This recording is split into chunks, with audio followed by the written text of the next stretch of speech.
Next step हमारे पास यहाँ पे है कि हम जो आइलर मेथड है, ये हमारे पास जो आइलर मेथड का प्रोग्राम, इसको एज ए प्रोग्राम हम लिखें। ये जो मेथड है न्यूमेरिकल सॉल्यूशन का, तो इसको एज ए प्रोग्राम लिखने के लिए मैटलैब में हम डिफ़ाइन करते हैं, अगेन एक फंक्शन डिफ़ाइन करेंगे। So will go to new live script, और अगेन मैं इसको रिपीट कर दूं कि आप अगर यहाँ से स्टार्ट लेते हैं तो फंक्शन का कीवर्ड आपको खुद टाइप करना है, और अगर यहाँ पे न्यू फंक्शन करते हैं तो पहले से कुछ डिस्क्रिप्शन यहाँ पे है, आपने इसको फिर चेंज कर देना है। तो फॉर एग्जांपल हमें आउटपुट चाहिए, हमें जो न्यूमेरिकल सॉल्यूशन में से जो चीज़ें मिलेंगी वो मिलेंगी एक टाइम की values t0, t1 and so on, और फिर y0, y1, ये सारी हमें जो वैल्यूज़ मिलेंगी। सो हमारी जो इस प्रोग्राम की आउटपुट होनी चाहिए वो एक सीक्वेंस है t0, t1, इसका मतलब t के एक सीक्वेंस है, और दूसरा है y0, y1, yk, हम कह सकते हैं कि एक सीक्वेंस ही है। सो ये हमारे पास प्रोग्राम की आउटपुट है, और इनपुट है प्रोग्राम के लिए। इस प्रोग्राम के इनपुट के लिए एक है हमारे पास ये function f of t y, ये एक इनपुट आर्गुमेंट है। दूसरा इनपुट आर्गुमेंट है step size, that is h, और again initial value y at t0, ये हमारे पास जो है इनपुट है फॉर दी प्रोग्राम। तो हम अपना फंक्शन जो है उसकी आउटपुट आर्गुमेंट्स हमें चाहिए t, y, ये दो आउटपुट आर्गुमेंट्स हैं। फंक्शन नेम यहाँ पे हमें चाहिए, तो इसके लिए कोई भी relatively like numerical method Euler, और इनपुट आर्गुमेंट हमने बताया कि है t0 initial time, y at that initial time, and then we have a step size called h। तो ये हमारे पास फंक्शन जो है एक हमने डिक्लेयर कर दिया, लेकिन इसके अंदर हमने कुछ कोड पुट नहीं किया। तो हम टाइप इन कर सकते हैं कमेंट्स के, हमारे पास t0 जो है वो, t0 जो है वो है इनिशियल टाइम है, y0 is initial value of y, और हमारे पास है h is the step size, and what about the output argument? T and y are the time and function values। okay, just quickly कि ये हमारे पास जो है फंक्शन के अंदर कौन सी चीज़ क्या रिप्रेजेंट कर रही है, क्विकली हमने इसको लिख दिया है। हम इसको सेव कर सकते हैं, एंड रिमेंबर कि हमने इसको सेव करना है उसी नाम से, num eu, इसी नाम से हमने इसको सेव कर देना। ओके, अब हमने कोडिंग जो है वो स्टार्ट करनी है। Again output arguments are sequence, these two sequence, t और y जो है इसका सीक्वेंस होगा। ओके, सो पहले हम इस चीज़ को भी डिक्लेयर कर देते हैं इनपुट आर्गुमेंट्स में कि इनका साइज़ क्या होगा, हमें कितने सैम्पल्स चाहिए, ये हमें हम साथ में डिक्लेयर कर देते हैं। ओके, तो इनिशियली हमें t और y के लिए एक डिफ़ाइन करना होगा अरे size. So will use this function zeros, जिसके सारे एलिमेंट्स जो हैं वो ज़ीरोज़ होंगे, और उसके लग से n रोज़ और 1 कॉलम, ये हमारे पास डिफाइन हो जाएगा t इसी तरह y जो है वो हम डिफाइन कर लेते हैं ज़ीरोज़, उसके n रोज़ और 1 column.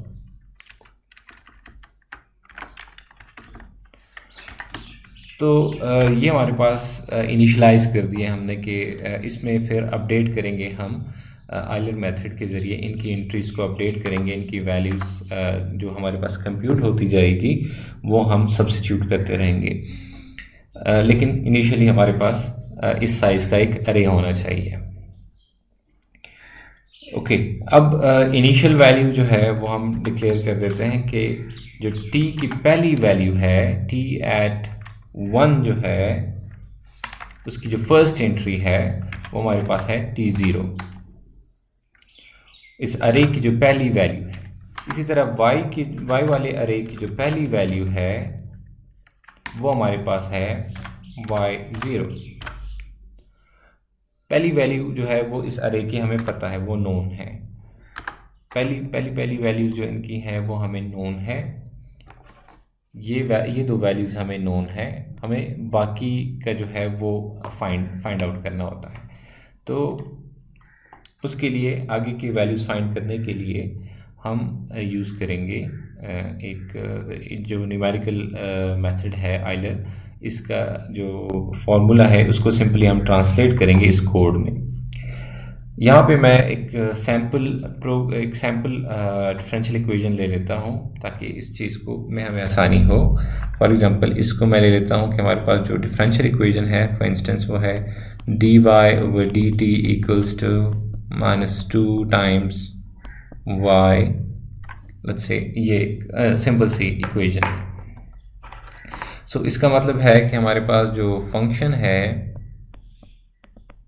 f of t y वो है सिंपली -2 टाइम्स y। तो इस पर्टिकुलर केस के लिए हम डिफाइन कर लेते हैं। ओके, तो फंक्शन हमारे पास ये जो फंक्शन है या ये जो नेक्स्ट वैल्यू फाइंड आउट करने के लिए जो आइलर मेथड है कि एक फॉर लूप के अंदर चलेगा, क्योंकि हम एक वैल्यू जो है वो सब्स्टिट्यूट करेंगे इस t और y की और नेक्स्ट वैल्यू उसमें से फाइंड आउट करेंगे। तो फॉर लूप हमारे पास मेथड ये है कि for loop k starting from 1 up to n। ठीक है, यहाँ पे सिंपल मेथड ये है फॉर लूप चलाने का कि आप लिखते हैं डायरेक्टली एक वेरिएबल है हमारे पास k जो कि स्टार्ट होगा फ्रॉम 1 और यूनिट इंक्रीमेंट से यूनिट एडिशन उसमें होती रहेगी और वो पहुंचेगा अप टू n। और फॉर लूप में हमारे पास उसका एंड जो है वो यहाँ पे होगा। अच्छा, ध्यान में रखें कि ये अनलाइक C या C++, इसका एंड जो है वो एक कीवर्ड एंड से होता है। वहाँ पे आप यूज़ करते हैं,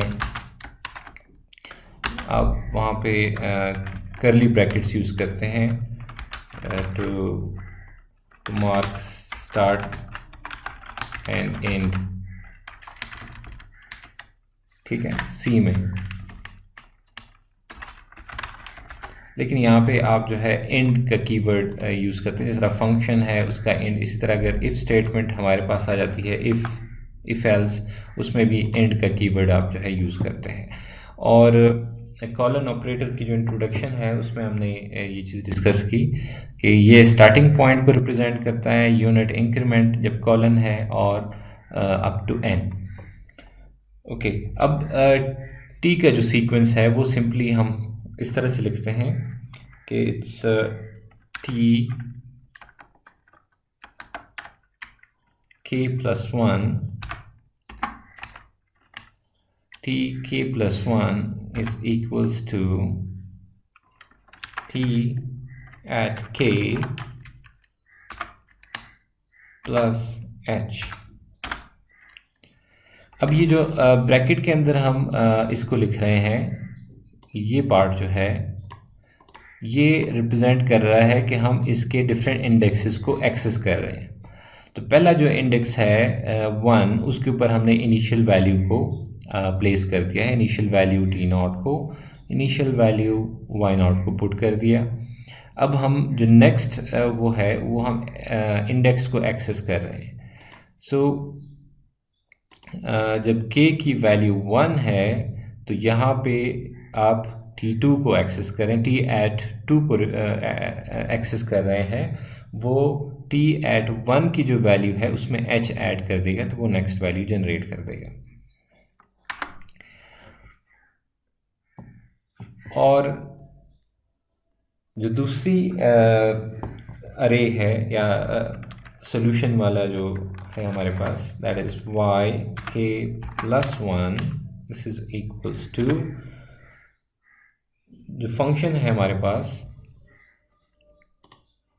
वो जो इक्वेशन है वो ये है कि हमने करना है yk plus this function times h। So we have to write y at k plus, और जो इक्वेशन है मैंने कहा कि हम यूज़ करने लगे हैं -2 times, so it's plus into -2 times y at k, और इसके साथ मल्टीप्लाई करना है हमने h को, जो स्टेप साइज है उसको मल्टीप्लाई करना है। ये इक्वेशन हमारी जो है कंप्लीट हो जाएगी।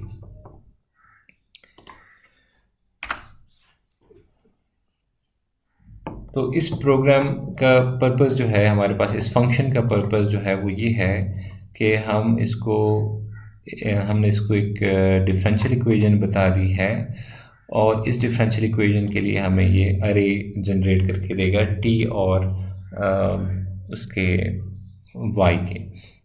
तो लेट्स से मैं लिखता हूँ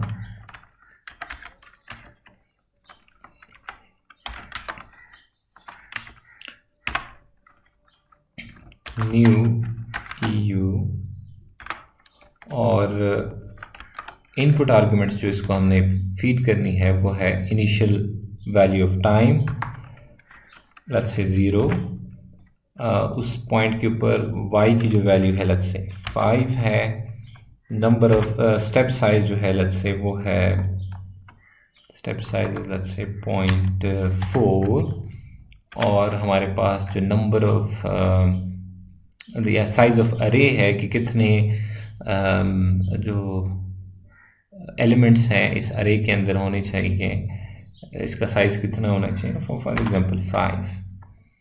तो ये हम इंटर करते हैं unrecognised new, okay it's new EU, it's num EU, मैंने इसको न्यू EU लिखा, इट्स num,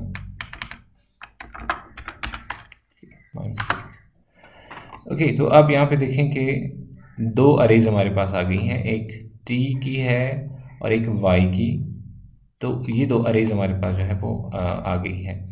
और अगर आप अपना जो प्लॉट फंक्शन की जो कमांड है, जो फंक्शन है, इसको अगर यूज़ करें t, y, और इस फंक्शन को दोबारा से कॉल करें, ओके, तो ये आपके पास सोल्यूशन आ जाएगा। और सैम्पल्स जो है 1 2 3 4 5, जो कॉर्नर्स हैं वो एक सैम्पल को रिप्रेजेंट कर रहे हैं, ठीक है। तो कॉर्नर्स के ऊपर एक एक सैम्पल जो है वो है, उनको इसको लाइन सेगमेंट से ज्वाइन कर दिया गया है, ओके। अब अगर प्लॉट हमारे पास आ रहा है तो हम नॉर्मली फिर इंटरेस्टेड नहीं होते कि ये t और y की वैल्यू, क्योंकि यहाँ पे आ जाती है हमारे पास, इनको हम किसी भी टाइम पे देख सकते हैं, just by even by double clicking और by displaying in the command window. तो हम इसको फ़िलहाल सप्रेस कर देते हैं, इस आउटपुट आर्गुमेंट को मैं फ़िलहाल निकाल देता हूँ।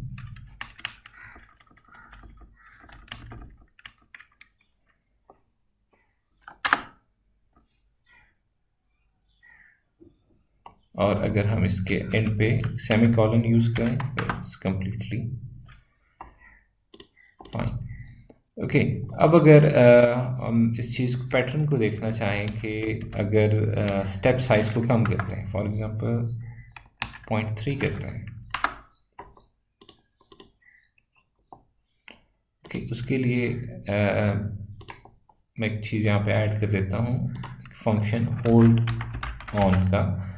होल्ड ऑन फंक्शन का ये काम है कि ये जो पिछला प्लॉट है उसको होल्ड करते हुए नेक्स्ट प्लॉट को ऐड करेगा। So let's start with 0.4। ये 0.4 स्टेप साइज के लिए है और 0.3 स्टेप साइज के लिए। ओके, नेक्स्ट वन, और फिर उसके बाद लेट्स से 0.2 के लिए,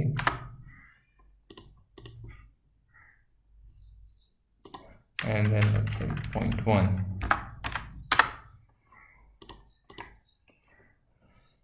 ओके, तो आप ऑब्जर्व कर सकते हैं कि ये फंक्शन जो है थोड़ा सा श्रिंक होता जा रहा है, क्योंकि हमने जो नंबर ऑफ आइट्रेशंस हैं उसको फिक्स रखा हुआ है 5 के ऊपर, और 5 के ऊपर रखते हुए हम स्टेप साइज़ को कम कर रहे हैं। तो उसकी वजह से ये जो लाइन है ये श्रिंक होती जा रही है। तो फॉर एग्जांपल अगर हमने 0.1 करके यहाँ पे जिस तरह है ये 2 तक पहुँच रहा है, ठीक है। मीन्स अगर जब आप सैम्पल साइज़ स्टेप साइज़ को 0.4 रख रहे हैं और 5 आइट्रेशन चला रहे हैं तो ये 2 तक पहुंच रहा है, लेकिन जब आप यहाँ तक कर रहे हैं 0.1 के ऊपर 5 स्टेप्स चला रहे हैं तो आप 0.5 तक जा रहे हैं। तो इसका मतलब है कि आपको इवन 20 तक जाना पड़ेगा अगर आपको उसी साइज़ का कंप्लीट करना है। मतलब ये आपका कंप्लीट कर्व जो है अभी बना है, ठीक है। तो स्टेप साइज और जो नंबर ऑफ इटरेशंस हैं इसको आप एडजस्ट कर सकते हैं। अच्छा, ये जो फंक्शन हमने चूज़ किया हुआ है, डिफरेंशियल इक्वेशन जो हमने चूज़ किया हुआ है, तो इसका स्ट्रेट अवे सोल्यूशन जो एनालिटिकली बनता है वो है y of t equals to y at t naught exponential minus 2t, and y at 0 जो है हमने फॉर इंस्टेंस चूज़ किया हुआ है 5, so it's gonna be 5 e to the negative 2t। तो ये हमारे पास एक्चुअल फंक्शन जो है वो ये चीज़ है। तो अगर हम इसको वेरीफाई करना चाह रहे हैं कि उसके कितने क्लोज हैं, तो लेट हम डिफ़ाइन कर देते हैं कोई, let me call it tt equals starting from 0 with an increment of 0.1 up to 2। ये एक अरे मैं डिफ़ाइन कर रहा हूँ और जो एक्चुअल सोल्यूशन है उसको मैं वाई वाई कह रहा हूँ। So Y Y is 5 times exponential of -2 times dt. Okay, and then hold on, and we are going to plot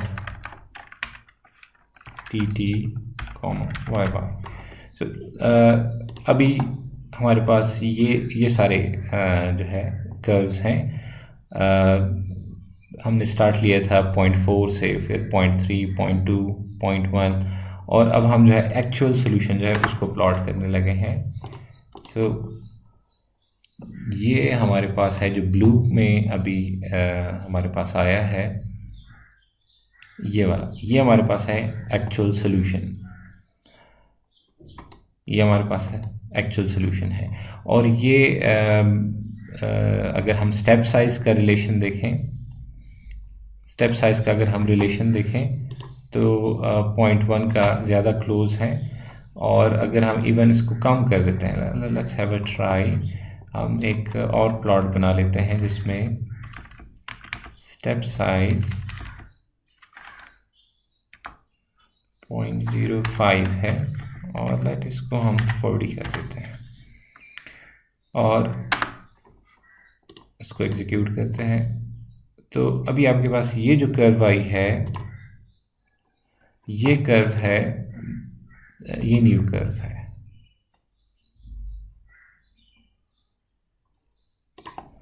ये न्यू कर्व है जो कि 0.05 स्टेप साइज के लिए। तो सिंपल एक रिलेशन आपको यहाँ पे जो समझ आता है कि जैसे जैसे स्टेप साइज आप कम करते हैं उतना ही आप क्लोज होते जाते हैं एक्चुअल सोल्यूशन के। लेकिन क्या ये इतना सीधा मामला है कि हम स्टेप साइज़ को कम करते हैं तो एक्यूरेसी तो बढ़ती है, लेकिन क्या हमेशा हम स्टेप साइज़ को कम करने के हक़ में होते हैं कि नहीं? तो आंसर है नो, हमेशा हम स्टेप साइज़ कम करने के हक़ में नहीं होते। वजह ये है कि ये एक सिंपल इसमें से समझें कि जब हम यहाँ पे है इस पर्टिकुलर केस में, जब हम इस पर्टिकुलर केस में हैं तो हम सिर्फ सोल्यूशन फाइंड कर रहे हैं फ्रॉम 1 2 3 4 5, मतलब हमें 5 टाइम्स ये पूरा प्रोसेस करना है। लेकिन अगर इस पॉइंट पे हम आते हैं तो हमें ये सारा प्रोसेस करना है 40 टाइम्स। इस पूरे लाइन के ऊपर इसको फाइंड करने के लिए 40 टाइम्स हमें ये काम करना है। तो इसका मतलब आप अपने प्रोसेसर को, आपकी जो कंप्यूटेशनल कास्ट हम इसको कहेंगे, इन अदर वर्ड्स आप इसको कहेंगे कंप्यूटेशनल कास्ट इसकी बहुत ज़्यादा है कि आप बहुत ज़्यादा इवैल्यूएशन कर रहे हैं, बहुत ज़्यादा मल्टीप्लिकेशन और एडिशन जो है वो इन्वॉल्व है आपके सोल्यूशन को फाइंड करने में। तो स्टेप साइज़ कम करना इतना सीधा सीधा मामला नहीं है। आपको इसको देखना होता है कि एक्यूरेसी भी हो एक सर्टेन लेवल तक, लेकिन जो कंप्यूटेशनल कास्ट हो वो भी ज़्यादा ना पड़े। तो एल्गोरिदम में इस चीज़ को बहुत ज़्यादा ऑब्ज़र्व किया जाता है कि कंप्यूटेशनल कास्ट उसकी ज़्यादा ना हो और एक्यूरेसी भी उसकी नॉमिनल हो। एक सोल्यूशन जो अभी हमने परफॉर्म किया ये था न्यूमेरिकल सोल्यूशन, जिसमें आपको फाइनली एक सीक्वेंस मिलता है या दो अरेज मिलती हैं आपको टी की और वाई की। लेकिन एनालिटिकल सोल्यूशन जो कि हम अपने उसमें करते हैं, फॉर एग्जांपल ये एक कोर्स में जो सीखते हैं कि ये एक डिफरेंशियल इक्वेशन है और इसका सोल्यूशन जो है कोई फंक्शन आ गया, ये एनालिटिकल सोल्यूशन हम इसको नाम देते हैं। तो मैटलैब में हम एनालिटिकल सोल्यूशन भी फाइंड कर सकते हैं। तो आप अपने किसी सोल्यूशन को कंफर्म कर सकते हैं। तो मैं एक स्क्रिप्ट फाइल में आपको बताता हूँ कि किसी डिफरेंशियल इक्वेशन को हम कैसे लिखते हैं। तो let me name it ODE, just मैं इसको एक नाम दे रहा हूँ ODE का, ऑर्डिनरी डिफरेंशियल इक्वेशन। एक डिफरेंशियल इक्वेशन को मैं ये नाम दे रहा हूँ और मैं ये टाइप कर रहा हूँ कि derivative of y with respect to t equal to -2 times y। अब ये जो साइंटेक्स है इसको थोड़ा सा ज़हन में रख लें कि जो पूरी ये इक्वेशन है इसको हम कह रहे हैं ODE। इस इक्वेशन को, पूरी डिफरेंशियल इक्वेशन को हम ODE कह रहे हैं और यहाँ से आगे वो इक्वेशन शुरू हो जाती है। तो इस इक्वेशन के अंदर जहाँ पे इक्वल आता है उसको हम डबल इक्वल लिखते हैं, ठीक है। तो अकॉर्डिंग टू दिस इक्वेशन जहाँ पे हमारे पास इक्वल आ रहा है, ये जो इक्वल आ रहा है इसको हम डबल इक्वल कह रहे हैं और इस पूरी इक्वेशन को हम जो नाम दे रहे हैं इसको हम डबल इक्वल, और इस पूरी इक्वेशन को जो नाम दे रहे हैं हमने एक ODE का नाम दे दिया इसको। ओके, अब एक और चीज़ यहाँ पे जो जहन में रखनी है हमने कि क्योंकि हम सिंबॉलिकली इस चीज़ को सॉल्व कर रहे हैं, y की या t की कोई वैल्यूज़ नहीं है, तो हम डिफ़ाइन करते हैं इस y को एज सिंबल। तो हम लिखते हैं SYMS, that means symbolic shortcut, ठीक है, क्रिएट सिंबॉलिक स्केलर, ठीक है, हम कोई सिंबॉलिक वो क्रिएट कर रहे हैं y as a function of t।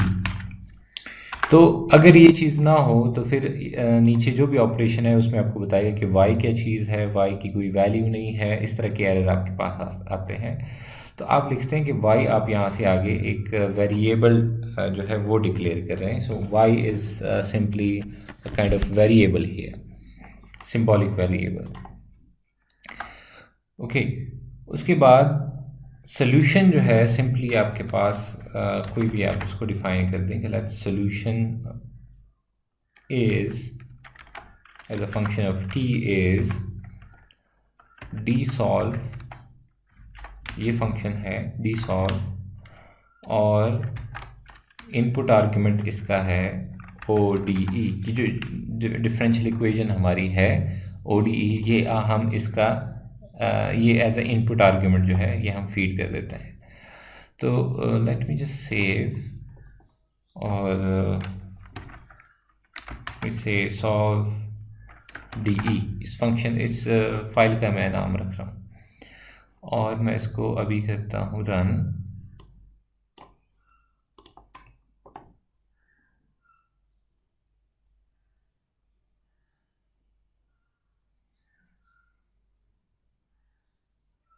Okay, तो ये हमारे पास जो है उसका सलूशन आपके सामने आ गया है।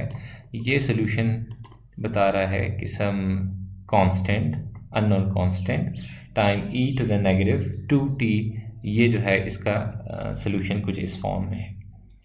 अब अगर हम इसके साथ इनिशियल कंडीशन भी यूज़ करना चाहें तो हम यूज़ कर सकते हैं। लेट मी कॉल इट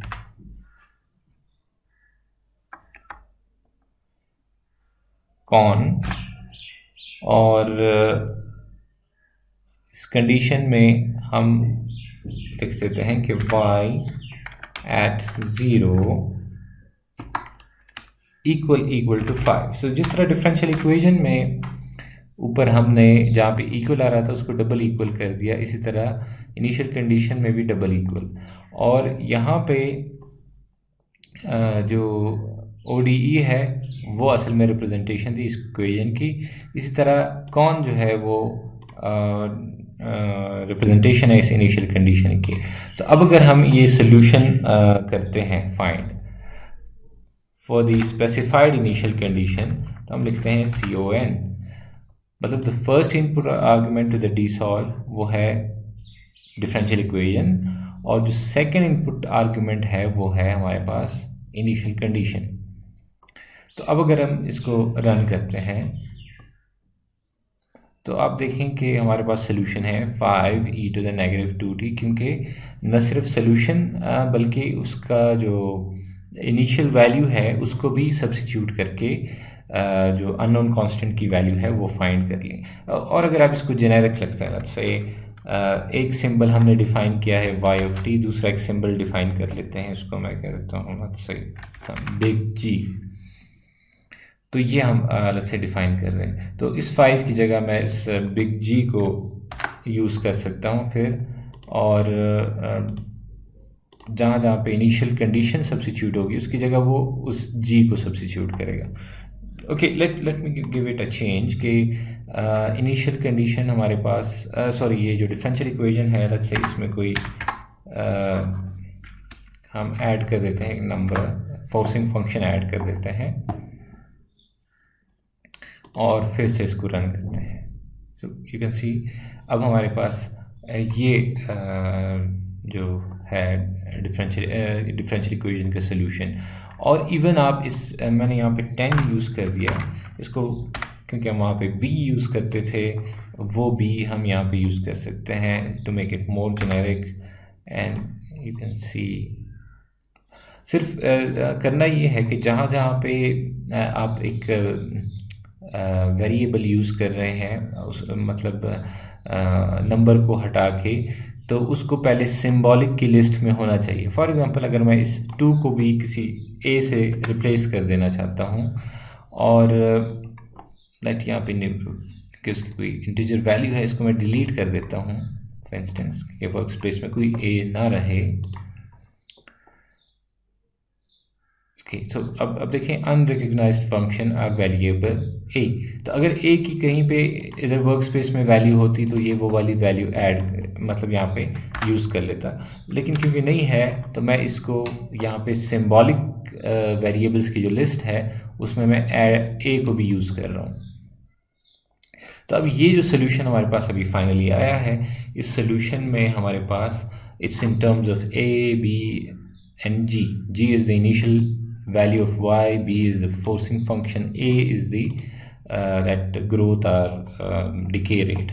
तो इस तरह से आप न्यूमेरिकली तो आयलर मेथड से हमने डिस्कस किया कैसे सॉल्व करते हैं, और यहाँ पे आप symbolically in terms of symbols जो है आपके पास भी सोल्यूशन जो है वो आ सकता है।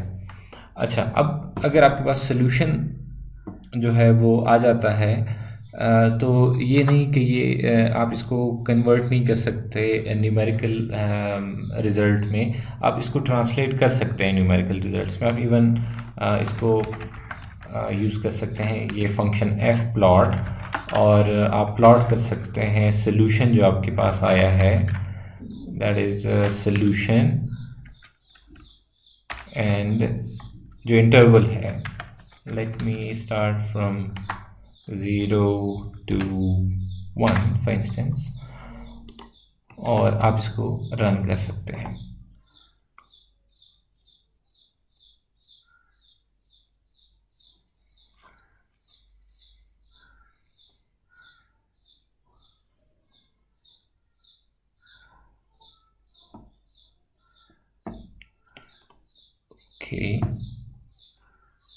ओके, यहाँ पे इशू ये है कि मैंने सब कुछ सिंबल रखा हुआ है, तो सब कुछ सिंबल होते हुए ये काम नहीं हो सकता।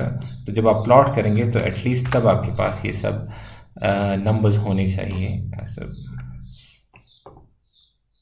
Initial condition is 0। Okay, run again.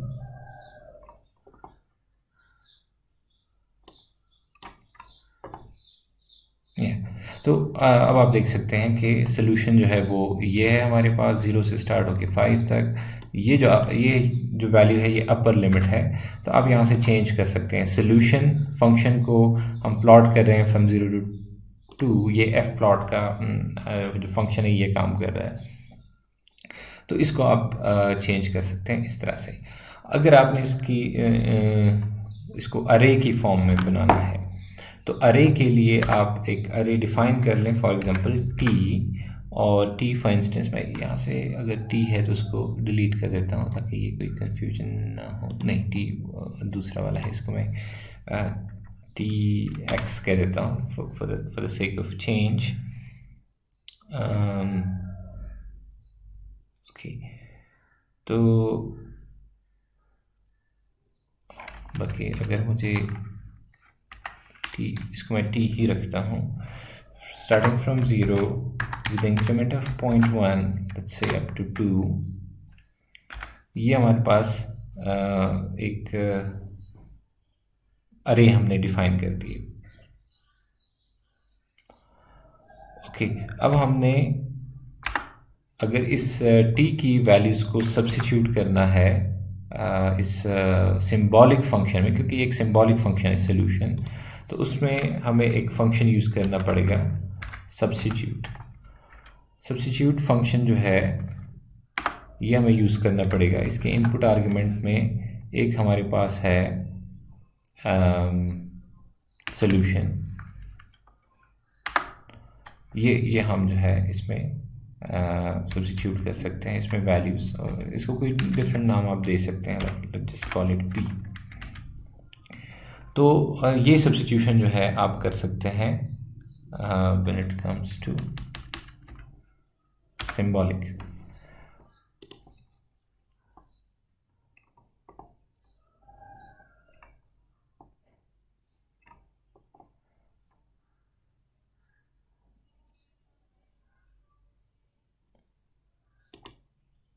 Okay, so let me use solution comma t T,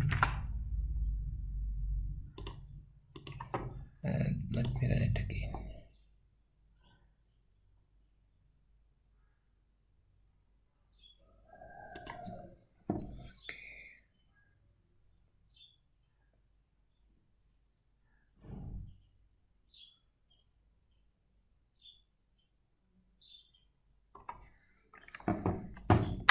Let's have a look. Plot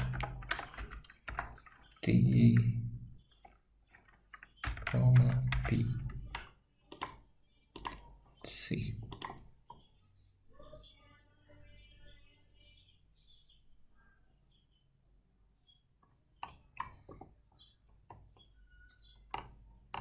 okay, so ये जो अभी दूसरा हमने वो डिफाइन किया है,